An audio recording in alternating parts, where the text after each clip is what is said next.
২২ মে খাগড়াছড়ি ফেনী নদীর তীরে উদ্ধার হয় একটি পরিবার। উমেদ আলী, তার স্ত্রী ও ৩ কন্যা। ভারতের ত্রিপুরা সীমান্ত থেকে রাতের আঁধারে নদীতে ফেলে দেয় বিএসএফ। ঠান্ডায় জমে গিয়েছিল ছোট্ট শিশু সুমাইয়া। পরিবারটি জানায়, তারা হরিয়ানায় শ্রমিক হিসেবে কাজ করতেন। ভারতীয় কর্তৃপক্ষ তাদের আটক করে টাকা পয়সা ও মোবাইল ফোন কেড়ে নেয়। পরে তাদের সীমান্তবর্তী এলাকায় এনে নদীতে ফেলে দেয়। এটি কোনো বিচ্ছিন্ন ঘটনা নয়। গত প্রায় ৩ সপ্তাহ ধরে ভারত থেকে অসংখ্য মানুষকে এভাবে নির্যাতনের পর সীমান্তে এনে বাংলাদেশে ঠেলে দেওয়া হচ্ছে।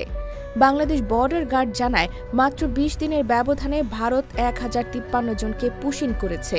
মৌলভীবাজার সীমান্ত দিয়ে ৩৩১ জন, খাগড়াছড়ি দিয়ে ১১১, সিলেট দিয়ে ১০৩, ফেনী, লালমনিরহাট, মেহেরপুর, এমনকি সুন্দরবনের মন্ডারবাড়িয়া দিয়েও ঢুকিয়ে দেয়া হচ্ছে অসহায় মানুষ।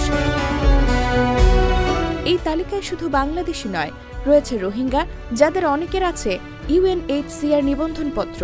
এমনকি শিশুরাও বাদ যায়নি।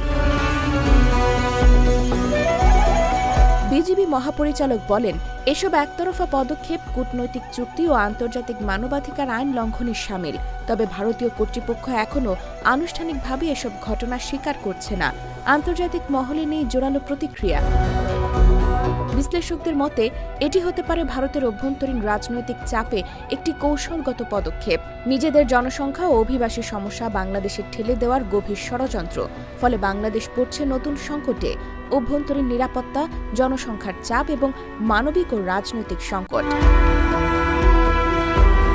বাংলাদেশ সরকারের প্রতিবাদ, কূটনৈতিক চিঠি ও পতাকা বৈঠক সবই চলমান, কিন্তু কার্যকর কোনো সমাধান এখনো পাওয়া যায়নি।